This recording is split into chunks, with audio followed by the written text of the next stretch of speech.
This here is the Amesti School Garden in Watsonville, California, central coast of California. And if you ever eat raspberries, they're right out there. They're growing them for you right now. Let's go check out this school garden. This garden is a mix of perennial borders and annual vegetable garden beds. All of our wooden bed boxes have gopher wire or hardware cloth underneath them. And all the garden beds are on their own irrigation system, and each bed has its own on-off valve. Just black half-inch plastic hose connects all the beds, and then on each bed there's spacing in these drip lines that drips the water down to the plants. In the perennial border, we have a separate timed system that has a different frequency of irrigation, and this half-inch line brings drip lines and emitters to our perennial borders, which are full of perennials, fruit trees, and some reseeding annuals. One other area where we're growing annuals is this mini farm space. It's not a garden bed, it's a larger plot. We do sunflowers, popcorn, pumpkins, fava beans in the winter. And we got this cute little teepee hanging out here. This greenhouse space has a wet table that's on a separate timer that mists our vegetable starts. And we use it a lot for storage and garden materials, lesson materials and the such are all in here. These cabinets were sourced through some company surplus and on Craigslist for free. And we lock these cabinets individually, and we also lock our greenhouse because vandalism is an issue here. All three of our irrigation cycles or zones are controlled by this triple timer. So we've got our mist table, our perennials, and our annual vegetables, and they're just connected to our faucet.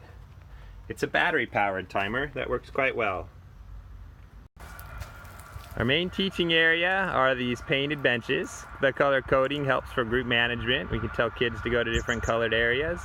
And we have a whiteboard and a chalkboard. The whiteboard's in front of the piece of plywood that's painted with chalkboard paint, and that works quite well. We even have a museum of dried lizards. So most of the garden space has this weed cloth or landscape fabric. This is a 10-foot piece that runs all the way across the garden, and we've put that throughout this whole entire garden space before we put down the garden beds and the wood chips to control weeds. We recently numbered all our beds, and that makes it a lot easier to manage in the garden space. And over here is our newly installed sink and hand washing area. We got a faucet that automatically turns off. It's time release faucet, and we made a hand washing shower versus just one faucet. So this sink here can wash lots of kids' hands at once, and it's just plumbed here into a faucet in the garden. It has a drain line, which is some drain piping that you'd use for a dishwasher or a washing machine. It drains over here to our citrus tree, and the supply line is a dishwasher supply line that just ties right in to the sink. And once again, having a faucet that automatically turns off will reduce the vandal issue, and having a pipe with little holes cut in it makes for a shower of the hands. So that's about it for design elements in the garden. Just kind of walk you around a bit, check things out. The shade of this tree makes for a great outdoor classroom.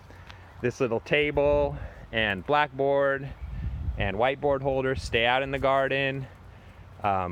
Most of our perennial borders are edged with logs or rocks. It's our raspberry, blackberry area. And that's it. Thanks for checking out the Amesti School Garden. Oh, I wanted to tell you about these white PVC pipes. Those hold up netting to protect our plants from pests that fly or crawl and eat things. So using those PVC arches, we put netting on top. Let me show you the netting. This here is some of the netting just stored over here.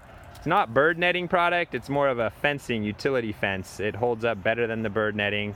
We get it at Tractor Supply Company in 100-foot by 7-foot rolls. All right, have a great day.